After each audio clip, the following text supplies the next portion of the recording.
Bem-vindos! Feliz que se juntaram a nós para a série 3 Mensagens Cósmicas.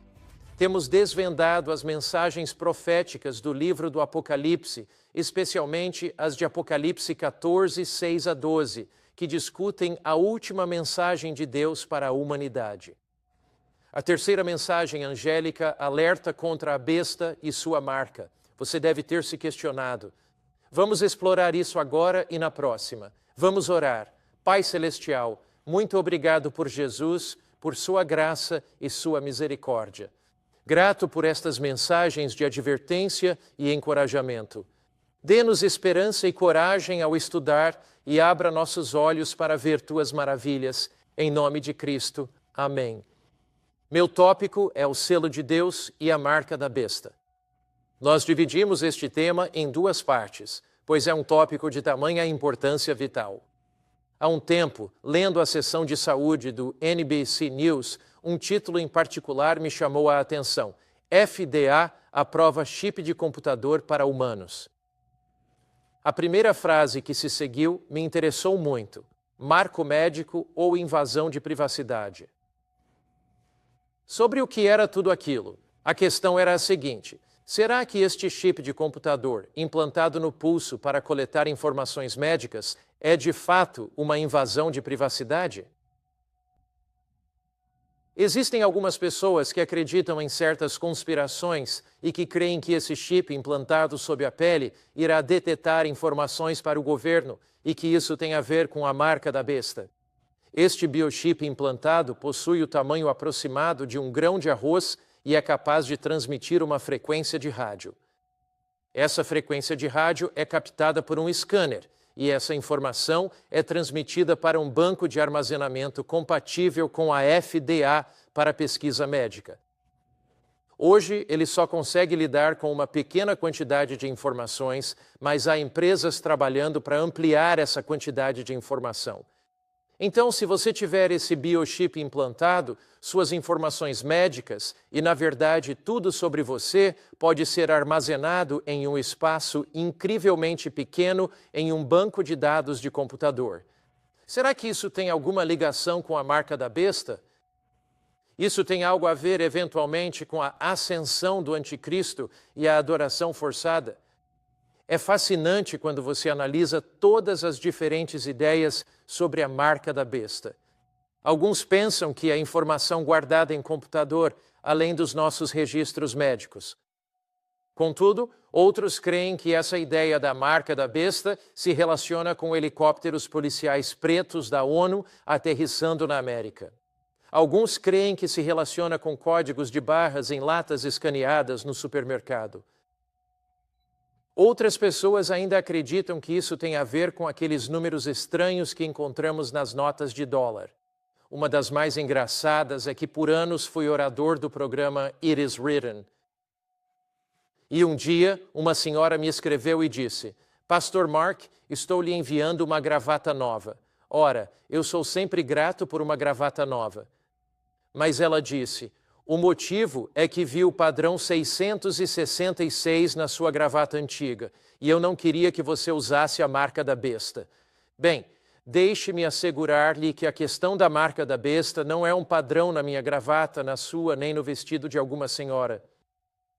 É muito mais do que isso. É mais do que símbolos estranhos. É mais do que misticismo. Ideologias. É mais que bestas. Mas afinal, qual é a questão central em todo este assunto da marca da besta? Porque uma vez que você compreende o fundamento, uma vez que entende a essência básica do que realmente é, tudo o mais se encaixará perfeitamente. Em resumo, o ponto central é a adoração. Voltemos ao livro do Apocalipse e a estas 3 mensagens cósmicas que nos levam a um compromisso mais profundo com Cristo e a uma compreensão da verdade divina no conflito final da Terra. Você se lembrará que o primeiro anjo voa no meio do céu, ele não flutua, ele voa. É uma mensagem veloz levada aos confins da Terra. Apocalipse 14, 7. Temam a Deus e deem glória a Ele, porque é chegada a hora do seu juízo.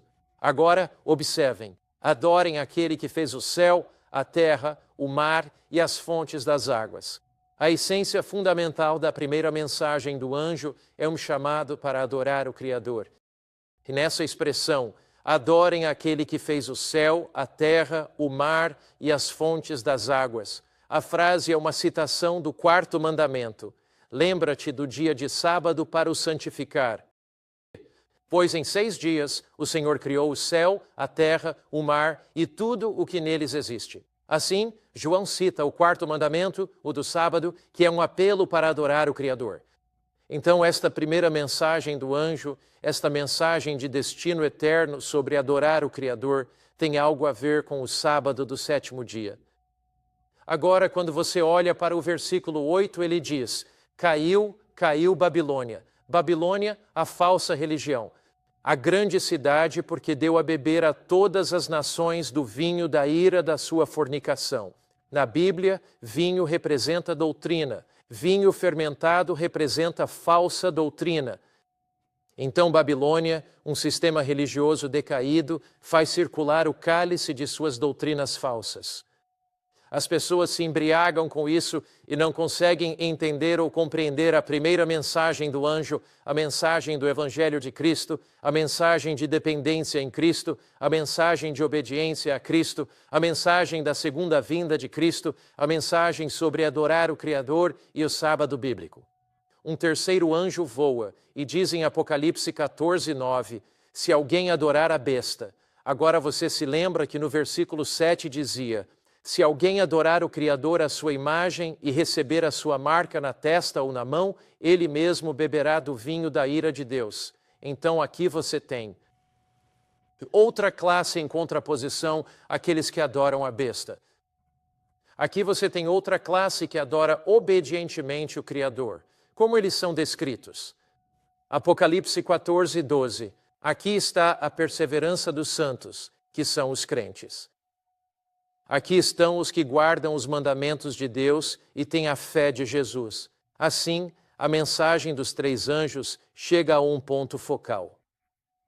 Ela culmina com um grupo de crentes que não se prostram diante da besta, mas que reverenciam e adoram o Criador. E este corpo de crentes que adora a Deus Criador observa os seus mandamentos, incluindo o símbolo da criação, que é o mandamento do sábado. Observem o contraste. Apocalipse 14:7, adorem ao Criador. Apocalipse 14:9, não adorem a besta. Apocalipse 14:12, guardem os mandamentos de Deus.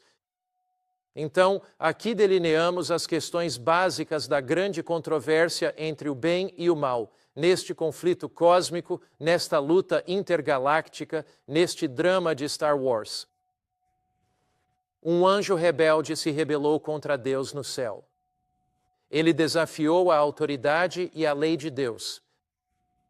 Ele veio ao Éden, tentou Adão e Eva, dizendo: vocês não precisam obedecer. E através dos séculos, este anjo rebelde, este ser de brilho deslumbrante, enganou homens e mulheres a pensar que a obediência era desnecessária. Esta é uma luta cósmica pela adoração. E Deus terá, no tempo do fim, um povo que lhe será fiel, mesmo diante da maior oposição e da mais feroz perseguição na história do mundo.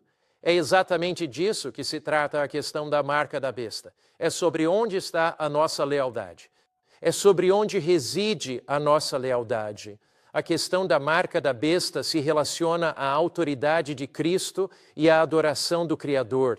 E o sinal de sua autoridade criadora é o mandamento que diz: lembra-te do dia de sábado, mesmo diante de um decreto, conforme Apocalipse 13, que proíbe a compra e a venda. Apesar da perseguição, apesar da opressão, Deus terá um grupo de pessoas que, através do seu poder, será obediente. A Escritura diz: eles guardam os mandamentos de Deus e têm a fé de Jesus.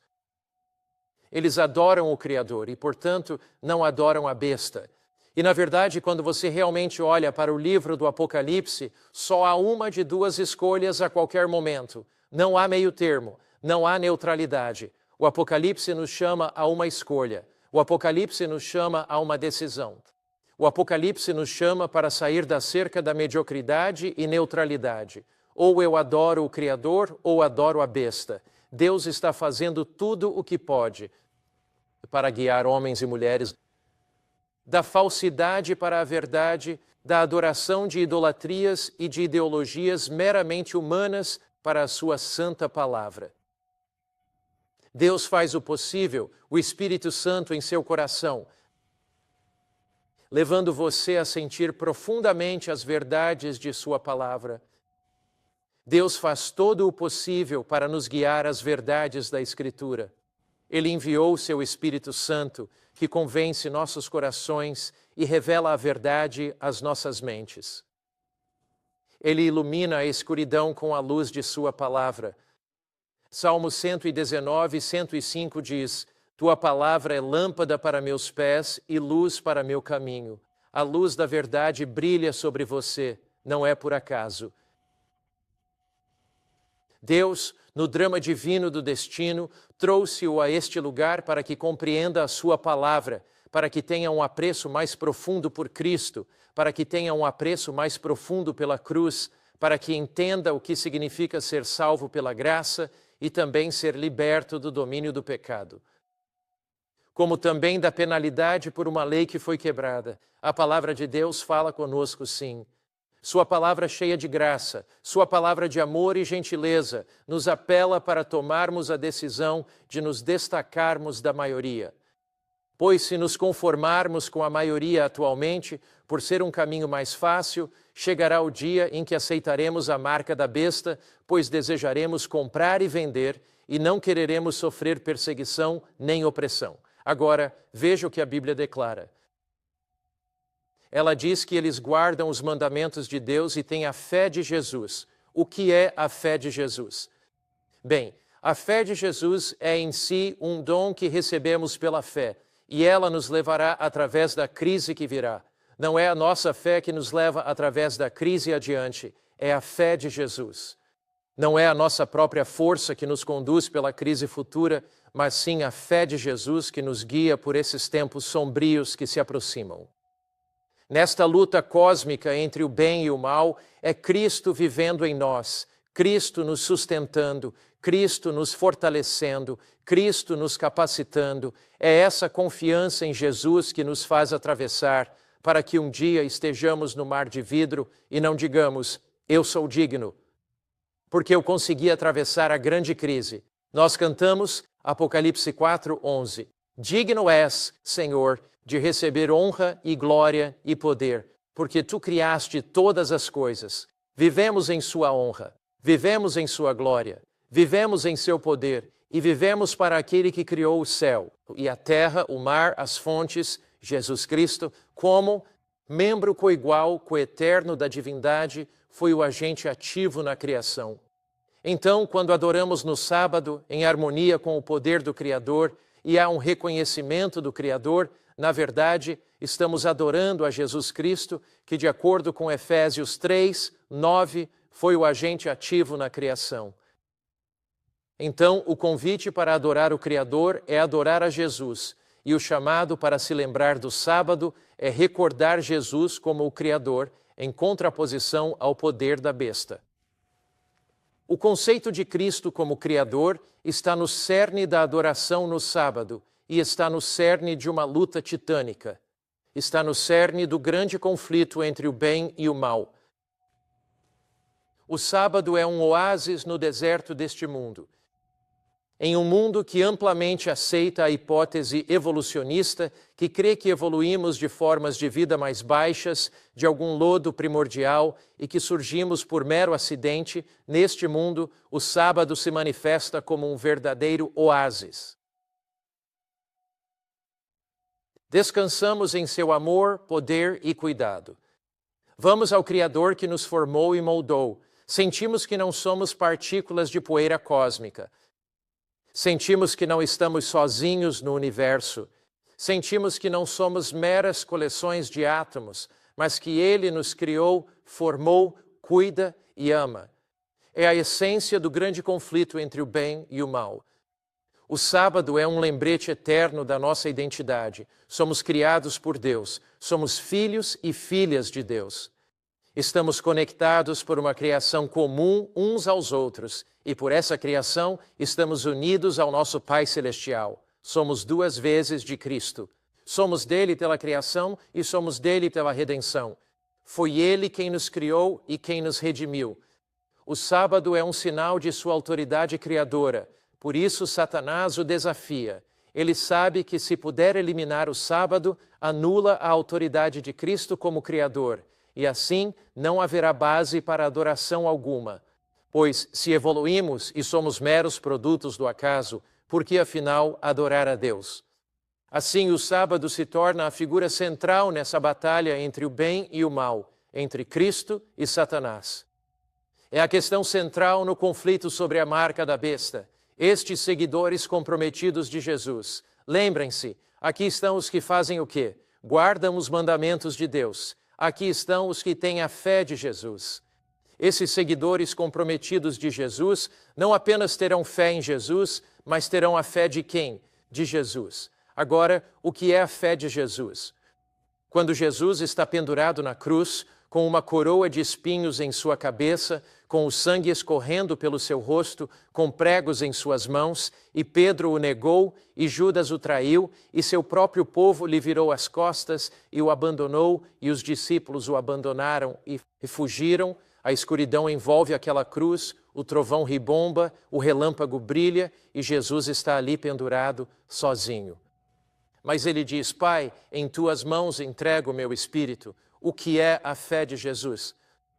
O Salvador confiou mesmo quando não conseguia discernir o futuro. E nos dias que virão, quando todo o apoio terrestre for cortado, nos dias vindouros, quando houver opressão e perseguição, quando não pudermos comprar nem vender, segundo a profecia do livro do Apocalipse 13, nos dias que virão, também confiaremos. Continuaremos na escuridão, perseveraremos na perseguição.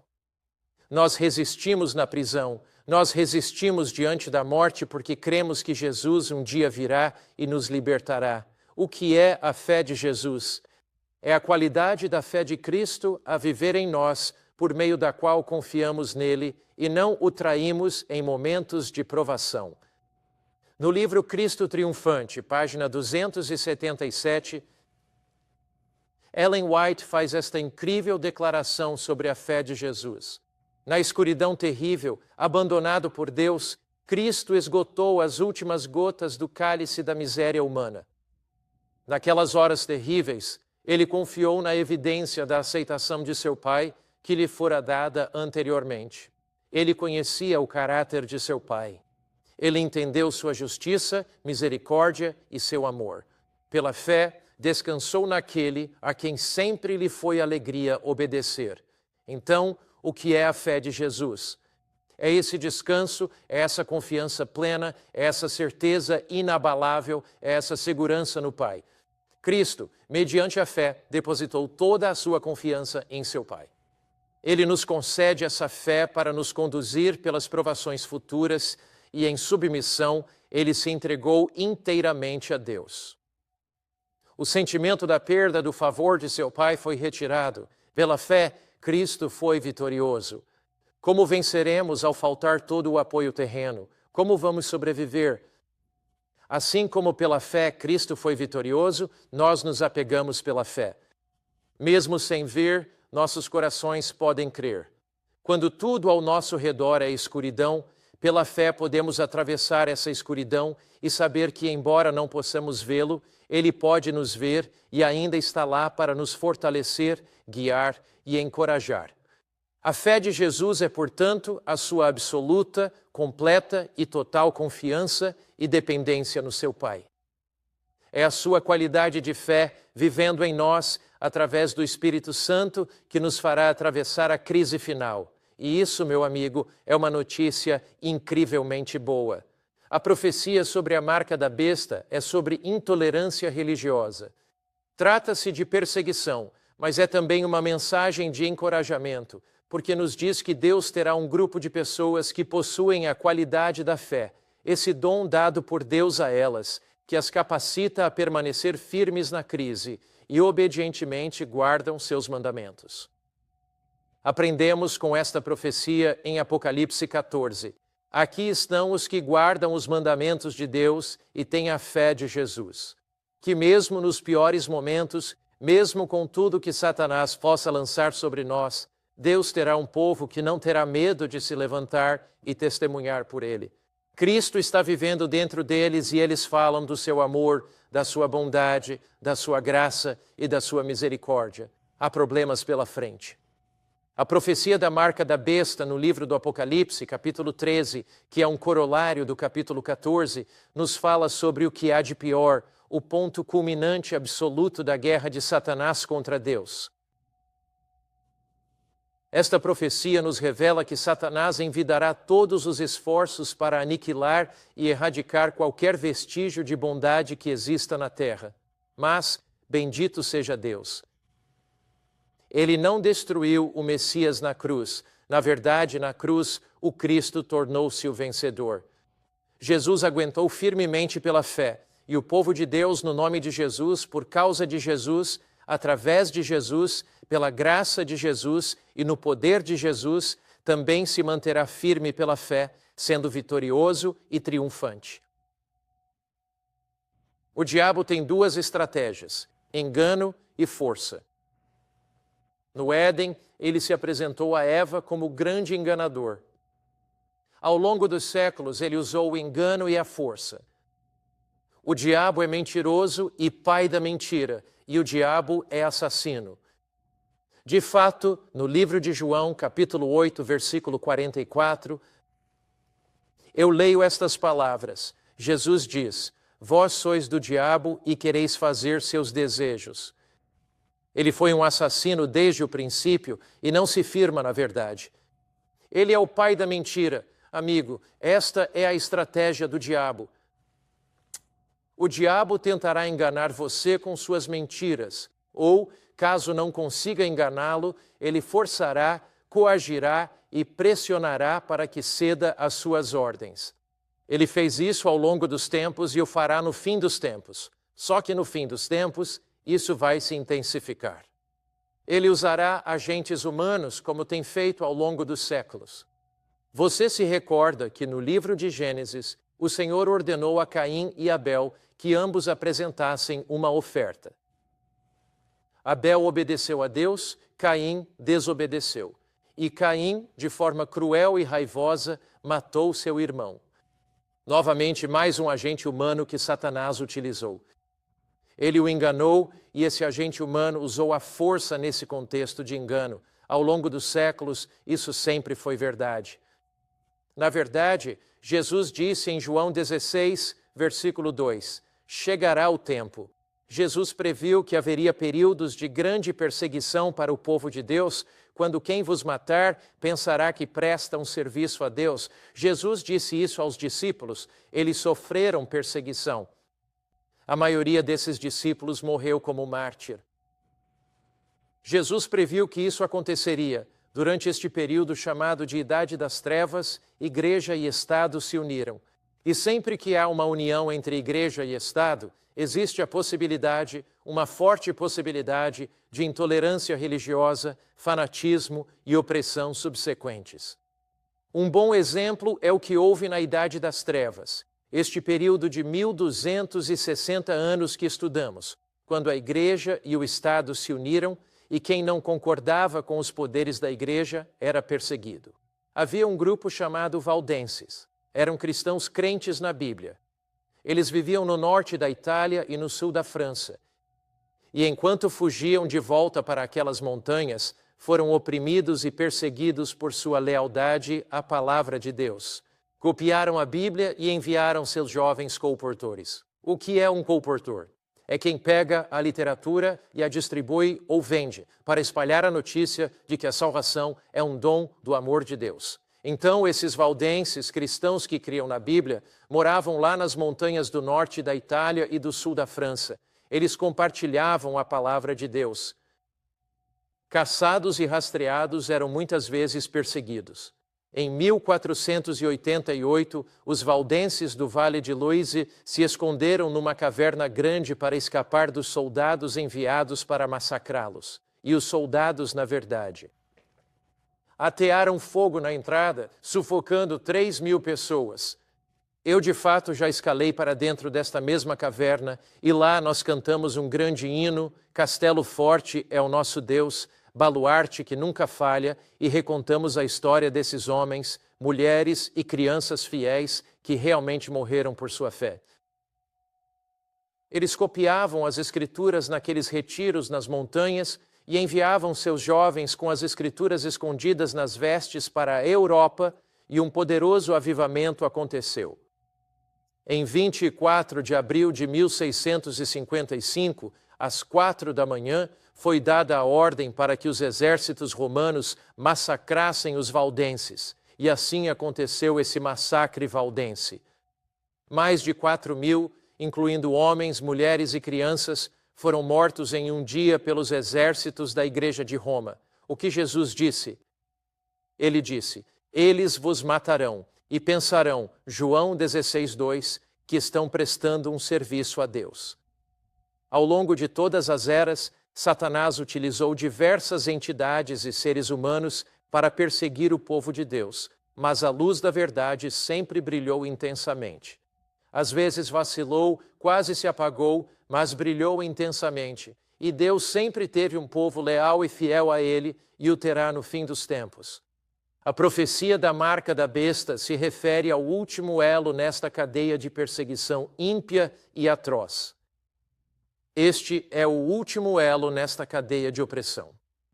A profecia diz que a perseguição começará com sanções econômicas que, a menos que homens e mulheres acreditem e aceitem os ensinamentos do poder da besta, eles não poderão comprar ou vender, haverá um boicote econômico se não tiverem a marca. Em Testemunhos, volume 5, uma série de cartas à igreja que foram escritas por alguém de divina visão espiritual, na página 81, li: o tempo não está distante. O tempo não está o quê, pessoal? Distante. Quando a prova chegar para cada alma, a marca da besta nos será forçosamente imposta. Aqueles que, agora por favor, notem bem isto, aqueles que cederam passo a passo às exigências mundanas e se conformaram aos costumes do mundo, não acharão difícil ceder aos poderes que existem, em vez de se sujeitarem ao ridículo, ao insulto, à ameaça de prisão e morte. Repararam no que significa essa afirmação? Aqueles que gradualmente, passo a passo, cedeu às demandas e costumes mundanos. Geralmente não passamos da devoção à mundanidade de uma só vez. É um processo passo a passo. Com o que o diabo está te seduzindo para te afastar de Cristo, te guiando passo a passo, de forma lenta e quase imperceptível.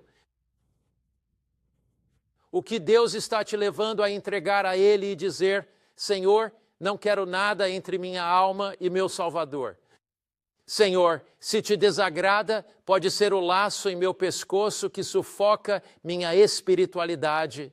Senhor, não quero ceder, passo a passo, aos costumes e demandas mundanas. Deus terá um grupo que responderá à sua mensagem dos últimos dias, uma mensagem de que estamos vivendo na hora do julgamento, para se preparar para a sua vinda, uma mensagem de profunda espiritualidade que transforma a vida. Esta é uma mensagem de encorajamento. Não precisamos temer o futuro, pois em Cristo há segurança, e as mensagens dos 3 anjos são mensagens de amor. Essas 3 mensagens cósmicas vêm de Deus, que nos quer salvos em seu reino, para viver com Ele eternamente. Podemos ser um daquele grupo em Apocalipse 14:12 que lemos: aqui está a perseverança dos santos. Podemos integrar esse grupo. Aqui estão os que guardam os mandamentos de Deus, pois têm a fé de Jesus em seus corações. A Bíblia afirma: todo o mundo se maravilhou e seguiu a besta. Contudo, existirá um grupo de pessoas, o povo fiel de Deus, que seguirá o Cordeiro e não se submeterá à autoridade, opressão, engano e mentiras do poder da besta. Um dia, eles estarão no mar de vidro e cantarão em Apocalipse 15:3. Grandes e maravilhosas são as tuas obras, Deus Todo-Poderoso. Eles sentirão um dia que tudo valeu a pena. Passaram por um período de escuridão e opressão. Passaram por um período onde ninguém podia comprar ou vender. Enfrentaram um decreto de morte, mas pela confiança em Jesus, pela fé viva em seus corações e por seu amor, que motivou a obediência, será escrito sobre eles: aqui estão os que guardam os mandamentos de Deus, e um dia cantarão: grandes e admiráveis são as tuas obras, Senhor Deus Todo-Poderoso. Apesar da perseguição, da opressão, do boicote econômico, dos decretos, por tua graça, nós permanecemos firmes. Grandes são teus caminhos, ó Deus, pois por tua graça e poder somos vencedores. Agora, pode-se questionar e introduziremos nesta apresentação para desenvolver na próxima quem é a besta. Qual é a sua marca? Vamos diretamente e examinemos. O livro do Apocalipse revela os planos de Deus. Ele desmascara os planos de Satanás. A questão principal da marca da besta é a adoração ao Criador ou à besta. Vimos que isso focaliza um grupo com a fé de Jesus e os mandamentos de Deus. Mas que poder da besta é esse? A Bíblia não a mencionaria sem identificá-la. Então vamos a Apocalipse 13, 1 a 2. Apocalipse 14, na mensagem do terceiro anjo, descreve a besta e sua marca, mas não a identifica, pois a identificação já veio em Apocalipse 13. Versículo 1. Então eu, João, estava sobre a areia do mar e vi uma besta emergindo do mar, com 7 cabeças e 10 chifres, e sobre estes 10 coroas. João diz: e sobre suas cabeças um nome blasfemo. A besta que vi era como um leopardo, os pés como de urso, a boca como de leão. Pausamos aqui. Em Daniel 7 há 4 bestas: leão, urso, leopardo e dragão. É uma besta composta que sucede Babilônia, Medo-Pérsia, Grécia e Roma. Agora note que a Bíblia diz que em sua cabeça ele tem 10 chifres. Bem, esses chifres representam divisões do Império Romano. A frase seguinte é crucial. O dragão deu-lhe o seu poder, o seu trono e grande autoridade. Então, quem quer que seja a besta que se segue à Babilônia, a Medo-Pérsia, a Grécia, a Roma, a desintegração do Império Romano, qualquer que seja, recebe sua autoridade do dragão. Agora, quem é esse dragão que lhe daria sua autoridade? Bem, Apocalipse 12, 9 nos diz: o grande dragão foi expulso, a antiga serpente chamada Diabo e Satanás, que engana o mundo. Ele foi lançado na terra e seus anjos foram lançados com ele. Agora note que o diabo é o grande dragão porque destrói e é a serpente porque engana. Contudo, note bem, ele identifica quem é esse grande dragão que concede poder à besta. Ele é denominado o diabo e também Satanás. Mas o diabo sempre age através de um poder terreno. O diabo não age no vácuo, ele age através de um poder terreno. O inimigo principal de Deus e do homem está por trás da instrumentalidade humana chamada poder da besta. Será que aprendemos alguma coisa em Apocalipse capítulo 12 sobre através de quem o dragão realmente estava agindo? Sim, aprendemos. Em Apocalipse 12, a Bíblia diz que o dragão tentou destruir o menino. Satanás agiu através da Roma pagã para destruir Cristo quando ele nasceu. Herodes emitiu um decreto para que os meninos menores de 2 anos fossem mortos. Satanás perseguiu Jesus por toda a sua vida. Soldados romanos pregaram Jesus na cruz. Soldados romanos guardaram seu túmulo. Assim, em Apocalipse capítulo 12, o dragão primariamente representa Satanás, agindo através da Roma pagã. Então, seja quem for o poder da besta de Apocalipse 13, o dragão, por meio de quem Satanás age, entrega a esse poder da besta a sede de sua autoridade. a quem Roma pagã entregou a sede de sua autoridade, enquanto o Império Romano pagão ruía. Lembre-se do que diz em Apocalipse 13, versículo 2. O dragão, que é Satanás agindo através da Roma pagã, dá à besta seu poder, seu trono e grande autoridade. Quando o Império Romano estava desmoronando, Constantino reconheceu que precisava mudar sua capital e então decidiu mudá-la para o que hoje é Istambul, mas que naqueles anos na Turquia chamava-se Constantinopla, em homenagem a Constantino. Mas há um problema. Ao mover sua capital, deixar um vácuo de poder em Roma teria sido fatal para a sustentabilidade do império. Então, quem usurpou, quem tomou posse, quem recebeu o trono de Constantino, a própria sede do governo romano pagão? O dragão, o diabo pela Roma pagã, tentou destruir Cristo. Foi exatamente o poder da Roma pagã que concedeu à besta sua sede, ou seja, sua cidade capital. O professor Lablanca, da Universidade de Roma, que passou a vida inteira a estudar a história de Roma, diz o seguinte: a sucessão dos Césares veio a sucessão dos pontífices em Roma. Quando Constantino deixou Roma, ele deu a sua sede ao pontífice. Ao regressar ao Oriente, ou seja, à Turquia, Istambul, Constantinopla, Constantino abriu caminho para os bispos de Roma. Que declaração incrível! Historicamente, tivemos Babilônia, Medo-Pérsia, Grécia, Roma e o colapso do Império Romano. Constantino transfere seu império para Constantinopla. Vago, e sobre esse trono vago surgem os papas. Então, o poder da besta não é um indivíduo, é um poder que surge de Roma no poder papal. Agora, Arthur P. Stanley, célebre historiador da Igreja Oriental, em 1884, na página 197 de seu livro, escreveu: o papado é apenas o fantasma do falecido Império Romano, sentado coroado sobre seu túmulo. Há muitas características do poder da besta ali. Em Apocalipse 13, vamos apresentar algumas delas hoje e depois aprofundar nisso em nossa próxima apresentação. A primeira marca é que a besta não é pessoa. É uma organização religiosa que cedeu a palavra de Deus à tradição humana. Ela surge de Roma e a sede de seu governo foi dada pela Roma pagã. Essa pista, essa primeira marca identificadora, está claramente delineada na Bíblia e na história.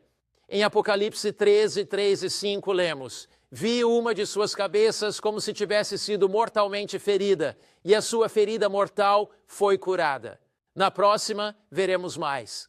E todo o mundo se maravilhou e seguiu a besta. Agora note isto: adoraram o dragão que deu poder à besta e adoraram-na dizendo: quem é como ela e quem pode lutar com ela? Lembra da luta entre o bem e o mal? Apocalipse 14, 7, adore o Criador. Apocalipse 14, 9, não adore a besta. Apocalipse 14, 12, aqui estão os que guardam os mandamentos de Deus. E adorar a besta está ligado ao contrassinal de adorar o Criador, o sábado falsificado, em vez do verdadeiro sábado do sétimo dia. A questão é a adoração. Então, o que Apocalipse 13 está descrevendo? Está descrevendo um poder que surgiria de Roma e que se tornaria um sistema de adoração católico ou universal. Agora, deixe-me assegurar a você, não estamos aqui para condenar nenhum sistema. Eu fui criado num lar católico romano, servi no altar com padres por muitos anos, nunca soube sobre essas três mensagens cósmicas.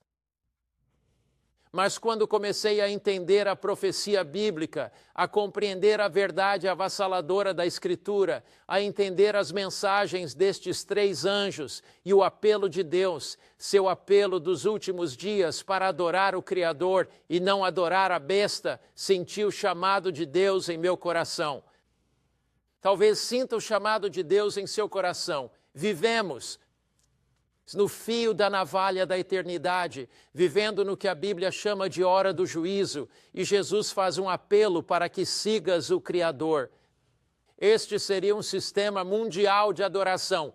A Bíblia aponta outra característica. Foi-lhe dada uma boca que proferia grandezas e blasfêmias, e poder para agir por 42 meses. Falaremos disso depois, mas foquemos no significado. Boca que proferia grandezas e blasfêmias. O Apocalipse 13 descreve a besta como um poder religioso apóstata, que surge de Roma e se torna um sistema mundial de adoração. Torna-se um poder que, de forma abrangente, nos leva de volta, de fato, quando você pensa nisso, à rebelião no céu. Quando Lúcifer se rebelou no céu, contra o que ele se rebelou, contra a autoridade de Deus, contra o que mais ele se rebelou, os mandamentos de Deus. Um ser criado não quis adorar o Criador, e então há de novo esse conflito sobre a adoração, tal como teremos nos últimos dias da história da Terra. Nosso Deus é um Deus de liberdade. A besta usa força, a besta emprega coerção, mas com Jesus não há uso da força. Com Jesus não existe coerção. Deixe-me explicar isso claramente para você. A Bíblia descreve 3 anjos a voar no meio do céu. Eles representam a última mensagem de Deus para a humanidade. O primeiro anjo está voando no meio do céu. A passagem bíblica declara: vi outro anjo voando pelo meio do céu, tendo um evangelho eterno. Este anjo, em seu voo, nos liberta de toda tolice e empreendimento humano, levando-nos a Jesus para que o aceitemos pela graça e permitamos que ele transforme nossas vidas. Este primeiro anjo nos leva a ter reverência ou respeitar Deus, obedecer-lhe, desejar fazer tudo o que ele quer. Este primeiro anjo nos leva a dar glória a Deus em nossa vida. Este anjo nos leva a sentir que vivemos na hora do julgamento. Este primeiro anjo nos aponta para a segunda vinda de Cristo. A vinda de Cristo é citada na Escritura. A Bíblia fala da segunda vinda de Cristo 1.500 vezes. No Antigo Testamento, para cada profecia da primeira vinda de Cristo, há 8 sobre a segunda vinda. Em todo o Novo Testamento, cada autor fala da segunda vinda de Cristo. O livro do Apocalipse culmina preparando-nos para o dia da vinda de Jesus. O propósito da mensagem do primeiro anjo é preparar um povo do tempo do fim para a sua vinda. A mensagem do primeiro anjo nos chama de volta à adoração genuína do Criador. A mensagem do segundo anjo, caiu a Babilônia, nos afasta das falsidades deste mundo. E esta mensagem da qual estamos falando agora, sobre a marca da besta, discute o próprio cerne da controvérsia entre o bem e o mal. A besta usa a força, a besta emprega coerção, falsidade e enganos.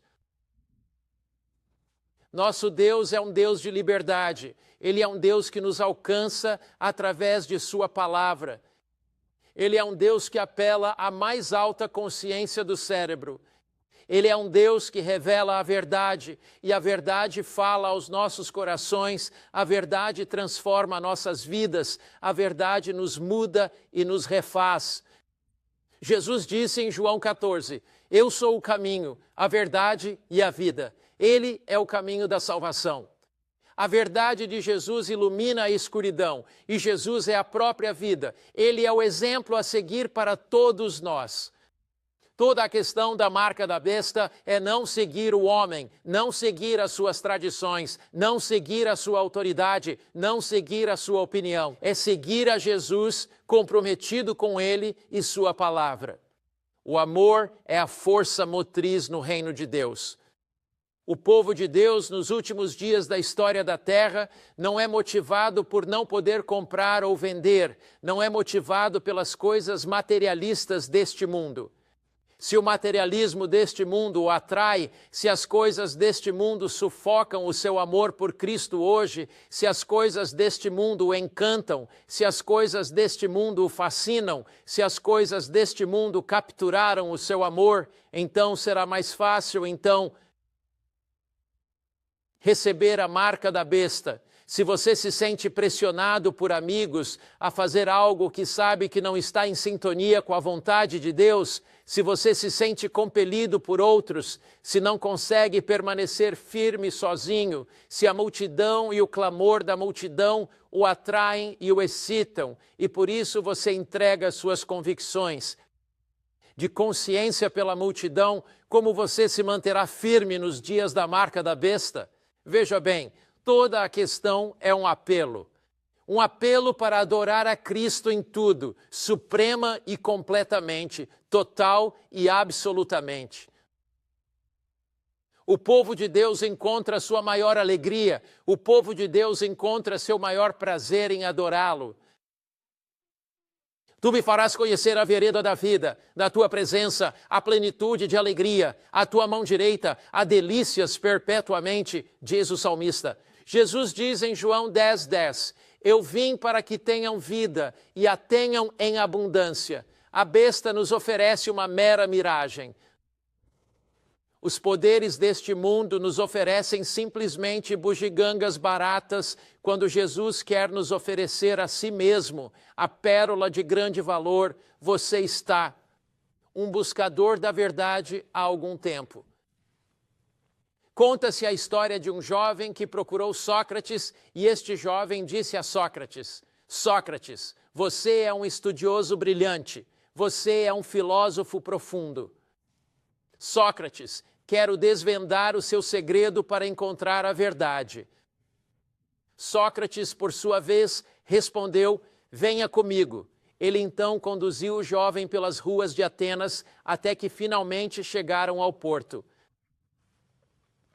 Ao chegarem ao porto, eles entraram na água. Era um dia lindo, o sol estava brilhando, nuvens brancas, céu azul. Sócrates andava. O jovem disse, só queria a verdade. O que está acontecendo? Entraram na água que batia no peito. Sócrates disse, mãos na cabeça. Ele obedeceu. Sócrates o empurrou para debaixo d'água. O homem subiu e gritou. Sócrates o empurrou novamente. O homem disse, tudo o que eu queria era achar a verdade. Sócrates então disse, quando você quiser encontrar a verdade tanto quanto aquele ar fresco, venha e fale comigo, e eu revelarei o segredo de achá-la. Jesus fala com você. E ele diz, anseia seu coração? Os especiais de TV atraíram sua atenção, deixando pouco tempo para a palavra de Deus? Será que as preocupações e coisas desta vida terrena têm sufocado os aspectos da vida eterna em sua alma? Jesus está falando diretamente a você. Seu povo encontra sua maior alegria, seu maior prazer em adorá-lo, e Cristo apela a você. Você gostaria de dizer, Jesus, abre meus olhos, anseio por conhecer a tua verdade. Abre meus olhos para ver tua verdade. Abre meus ouvidos para ouvir tua palavra. Jesus, só quero é adorar o Criador do universo, adorar aquele que viveu por mim, que morreu por mim, que intercede por mim, que voltará por mim. Que Jesus realmente fale com você. Você diz, Pastor Mark, eu realmente desejo, eu quero conhecer a verdade, mas não tenho certeza de como distinguir a verdade do erro. Existe tanta falsidade no mundo, como poderei eu saber a verdade? Jesus nos dá duas características para a verdade. Primeiro ele diz, se alguém estiver disposto a fazer a sua vontade, conhecerá a doutrina. Você está disposto a cumprir a vontade de Deus? Você está disposto a fazer tudo o que Cristo lhe solicitar? Ajoelhe-se, seja justo com Deus. Diga, Deus, estou disposto a fazer a sua vontade, a fazer tudo o que me pedires. fazer. Em segundo lugar, a Bíblia afirma: santifica-os por meio da tua palavra. A sua palavra é a verdade. A segunda característica de se fazer a vontade de Deus é simplesmente abrir o seu coração à sua palavra. Seja o que for que a sua palavra diga, Senhor, é isso que quero fazer. Tua palavra diz: Senhor, quero te seguir. Como sabemos a verdade? Coração disposto a fazer sua vontade e mente informada. Ora, há momentos em que Deus nos pede coisas que nos parecem impossíveis, mas lembre-se, Ele é quem te criou, Ele é o nosso Deus Todo-Poderoso. Ele é aquele que te fez, aquele que te formou, aquele que te moldou. Ele é aquele que tem um plano e um destino para a sua vida. Ele é aquele que morreu por você. É Ele quem intercede por você. É Ele quem voltará para você. Quando tomamos a decisão de seguir a Cristo, não a tomamos em um vácuo. Ele está lá para nos fortalecer, para nos encorajar. Ele está lá para nos capacitar. Agora, onde estiver, você gostaria de curvar a cabeça e orar comigo?